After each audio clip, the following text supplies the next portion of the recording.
CM Revanth రెడ్డితో MRPS అధ్యక్షుడు మందకృష్ణ భేటీ అయ్యారు. ఈ సమావేశంలో మంత్రులు పొంగులేటి శ్రీనివాసరెడ్డి, దామోదరి రాజనరసింహ, ప్రభుత్వ సలహాదారు కేశవరావు, సీఎం సలహాదారు వేం నరేందర్ రెడ్డి, మాజీ ఎమ్మెల్యే సంపత్ కుమార్తో పాటుగా మాదిగ ఉపకులాల ప్రతినిధులు పాల్గొన్నారు. ఎస్టీ వర్గీకరణ, రిజర్వేషన్ల అంశంపై చర్చించారు. ఈ సందర్భంగా మందకృష్ణ అభిప్రాయాలు సీఎం రేవంత్ రెడ్డి అడిగి తెలుసుకున్నారు.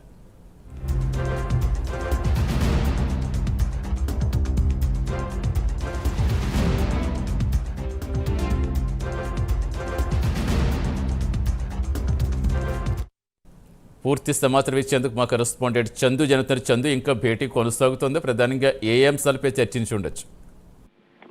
సతీష్, జూబ్లీహిల్స్ లోని నివాసంలో ముఖ్యమంత్రి రేవంత్ రెడ్డితో ఎంఆర్పీఎస్ అధ్యక్షుడు మందకృష్ణ మాదిగ భేటీ అయ్యారు. ఈ భేటీలో మంత్రి పొంగులేటి శ్రీనివాసరెడ్డి, అదేవిధంగా ప్రభుత్వ సలహాదారు కేశవరావు, మిగతా మాజీ ఎమ్మెల్యే సంపత్ కుమార్, మాదిగ ఉపకులాల ప్రతినిధులు కూడా పాల్గొన్నారు. ముఖ్యంగా ఎస్టీ వర్గీకరణపై ఇటీవల అసెంబ్లీ సమావేశాల్లో తీర్మానం చేశారు. ఖచ్చితంగా ఎస్టీ వర్గీకరణ కట్టుబడి ఉన్నాం, ఖచ్చితంగా అమలు చేస్తామని చెప్పారు. అదేవిధంగా ఏబీసీ కేటగిరీలో కూడా విభజించారు. ముఖ్యంగా మాదిగ ఉపకులాలకు సంబంధించి 9%, అదేవిధంగా మాలకు సంబంధించి 5%, సంచార జాతులకు సంబంధించి 1% రిజర్వేషన్ ప్రకటిస్తూ కూడా ఒక నిర్ణయం అయితే ప్రకటించారు. దీనికి కొంత మందకృష్ణ మాదిగ దీన్ని తప్పుపట్టారు. ముఖ్యంగా కమిషన్ ఇచ్చినటువంటి నివేదికలో కొన్ని లోపాలు అయితే ఉన్నాయి. ముఖ్యంగా దళిత కులాల హక్కులు, అస్తిత్వం, భవిష్యత్తు ప్రమాదంలో పడేటువంటి అవకాశం ఉంది. కాబట్టి కొన్ని విజ్ఞప్తులు ఉన్నాయి, సూచనలు ఉన్నాయి, తెలపడానికి సమయం ఇవ్వాలి అంటూ కూడా నిన్న మందకృష్ణ మాదిగ సీఎం రేవంత్ రెడ్డికి లేఖ రాసిన క్రమంలో ఆయన సీఎం అపాయింట్మెంట్ ఇచ్చారు. కాబట్టి ఈ రోజు మీటింగ్ కొనసాగుతోంది. ముఖ్యంగా చూసినట్లయితే మాదిగలకు కంపల్సరీ తెలంగాణలో ఉన్నటువంటి 30 లక్షల పైగా ఉన్నటువంటి మాదిగలకు సంబంధించి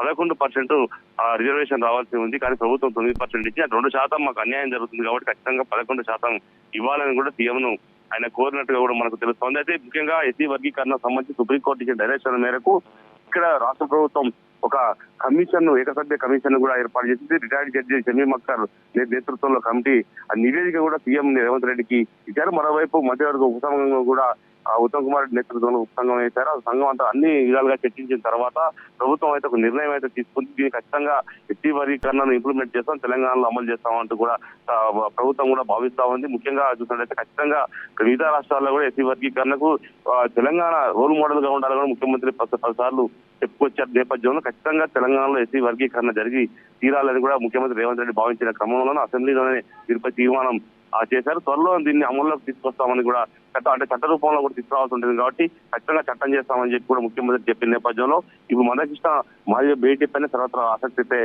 నెలకొంది. ఖచ్చితంగా తన విజ్ఞప్తి అయితే పరిగణలో తీసుకొని ఖచ్చితంగా 11% అయితే మాదిగలకు ఇవ్వాల్సిందే అని చెప్పి ఆయన పట్టుబడుతున్నట్టు తెలుసు. దీనిపై మన ప్రభుత్వం ఏ నిర్ణయం తీసుకుంటుందని మాత్రం చూడాల్సి ఉంది. Satish, right, thank you Chandu.